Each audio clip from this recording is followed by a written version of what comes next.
तुम्हारी मोहब्बत और दीवानगी ही मुझे तुम तक लेकर आई है, और अब मैं शादी महक से ही करूंगा। दिल ही दिल में ये फैसला कर चुका होगा कि अब वो महक से ही शादी करेगा, क्योंकि उसके और महक के दरमियान आने वाली फरियाल अब उसकी ज़िंदगी से जा चुकी है। लेकिन बहुत जल्द उसे एक ऐसी हकीकत का सामना होगा जो उसकी सोच को हिला कर रख देगी।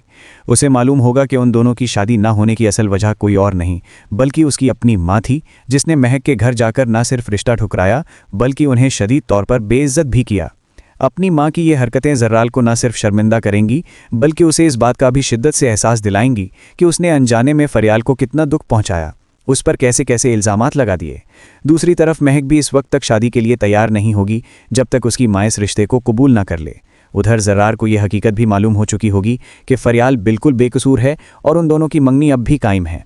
जब उसे यह एहसास होगा कि फरियाल ने उसे किस हद तक चाहा, तो वो एक ऐसे दोराहे पर आ खड़ा होगा जहाँ एक तरफ फरियाल की खुशियाँ होंगी और दूसरी तरफ उसकी अपनी मोहब्बत महक। आखिरकार वो फरियाल की खुशियों को तरजीह देगा और अपनी मोहब्बत कुर्बान कर देगा, क्योंकि वो फरियाल को मज़ीद तकलीफ़ नहीं देना चाहता। लेकिन उसकी ये कुर्बानी भी रायगा जाने वाली है, क्योंकि ज़ेनिया कभी भी अपने भाई ज़र्रार और फरियाल को एक नहीं होने देगी। वो एक नहायत शातिराना चाल चलेगी, ऐसी चाल जो उन दोनों की शादी को ऐन शादी के दिन तोड़ देगी।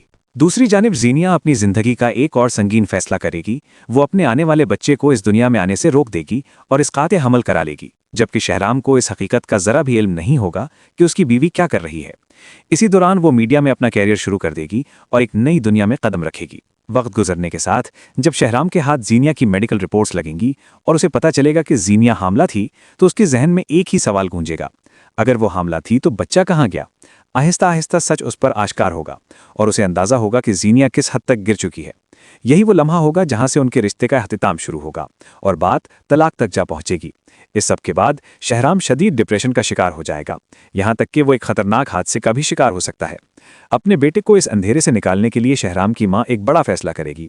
वो चाहेगी कि शहराम की शादी फरियाल से कर दी जाए ताकि उसकी ज़िंदगी दोबारा संवर सके। अब देखना यह है कि क्या वाकई शहराम और फरियाल एक हो पाएंगे या ज़ेनिया की चालें एक बार फिर सब कुछ तबाह कर देंगी।